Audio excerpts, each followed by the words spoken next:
So అయితే మ్, మా అమ్మ ఉన్నప్పుడు ఎన్నోసార్లు అంటే మా అమ్మ కొంచెం డ్రింక్ చేసేది, మాకు ఆస్తి ఉండేదన్నమాట. ఆస్తి పోయినాక తను కొంచెం డిస్టర్బ్ అయింది.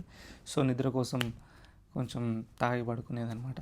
సో అప్పుడు ఎన్నోసార్లు మా అమ్మ అనేది, నేను చచ్చిపోయినా సరే నీ అరికాలకు ముళ్ళు నాటకుండా నీ ఎంట ఉంటా అని చెప్పి, నేనే ఏమో నువ్వు అనుకోను తాగున్నావు ఏమో అని అంటుండే. సేమ్ ఇదే టోన్లో అంటుండే, చిరాగ్గా. కానీ తర్వాత మా అమ్మ చనిపోయిన తర్వాత అది కోఇన్సిడెన్సా నిజమా ఏందా నాకు తెలియదు. కానీ మా అమ్మ చనిపోయిన తర్వాత నేను ఇంటర్ స్కూల్లో ఉండే అప్పుడు, ఇంటర్ స్కూల్లో సడన్గా ప్రిన్సిపాల్ చేంజ్ అయిపోయి శివశంకర్ సార్ నుండి ఉషారాణి మ్యామ్ వచ్చారు. అంటే అంటే ఎక్కడ చూడండి నా ఇంటెన్షన్ ఏంటంటే, అక్కడ అమ్మ లెక్కనే అందరూ ఎవరెవరు వచ్చారు, కవర్ అవుతూనే ఉన్నారు. ఉషారాణి మ్యామ్ వచ్చారు. డిగ్రీలోకి వెళ్ళిన సుమలత మ్యామ్ ఉన్నారు. అండ్ ఇట్లనే కాకుండా ఎక్కడ పోయినా ఏదైనా జాబ్కి వెళ్ళినా కానీ ఆడ లేడీసే అంటే ఉంటుండే. అండ్ మా అమ్మ పోయినాక ఆల్మోస్ట్ మా ఇద్దరు అక్కలు, పెద్దక్క, చిన్నక్క, మా వదిన, మా ఆంటీ వీళ్ళందరూ అంటే మా అమ్మ మాట అన్నందుకే అట్లా వచ్చిర్రా.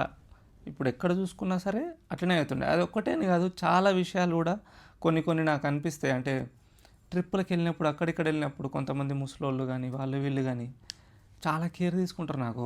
ఒక ట్రైన్ జర్నీకి వెళ్తే ఒక అమ్మమ్మ కానీ ఇట్లా మా అమ్మ ఎక్కడ చూసినా ఉంటుందేమో అనిపిస్తుంది నాకు కొన్నిసార్లు. అండ్ ఒకరోజు అయితే ప్రీమియర్ షోకి వెళ్ళినాం. Morning 11 o'clock. మేము అప్పుడే లేచి టిఫిన్ చేద్దాం అనుకునే టైం లేదు, మళ్ళీ ఆడ ప్రసాద్స్కి వెళ్ళాలని చెప్పి ప్రసాద్స్కి వెళ్ళిపోయినాం. టిఫిన్ చేయాలి, ఎందుకు ఆ రోజు చాలా ఆకలి అవుతుండే నాకు. అది నేను చెప్పలే కూడా ఎవరికి. సరేలే మధ్యాహ్నం తిందాం అలవాటు ఏం కదా అని చెప్పి వెళ్ళి థియేటర్లో కూర్చున్నాం. మా హర్షిత ఉంటుంది మా ఆఫీస్లో. తనకు ఒక ఎగ్ పఫ్ తీసుకొని వచ్చింది. తను వెజిటేరియన్, ప్యూర్ వెజిటేరియన్. అది వేరే వాళ్ళకి కూడా తీసుకురాలేదు, నాకేదే తినచ్చు అని చెప్పించింది. సో అలాంటి మూమెంట్లలో ఐ ఫీల్, అరే ఎక్కడి నుంచో మా అమ్మ అయితే నన్ను చూస్తుంది, ఈయన కడుపు అయితే ఖాళీ ఉండొద్దని చేస్తుంది అని చెప్పి. సో అలాంటి మూమెంట్స్ కూడా చాలా ఉంటాయి.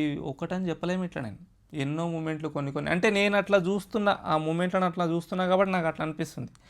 నేను నెగిటివ్ మైండ్స్ అవుతాయి ఇవన్నీ అని అనుకుంటే ఉండవు. సో నువ్వు ఎట్లా చూస్తావు అనేది కూడా నీ మీద డిపెండ్ అయి ఉంటుంది. సో అదనమాట.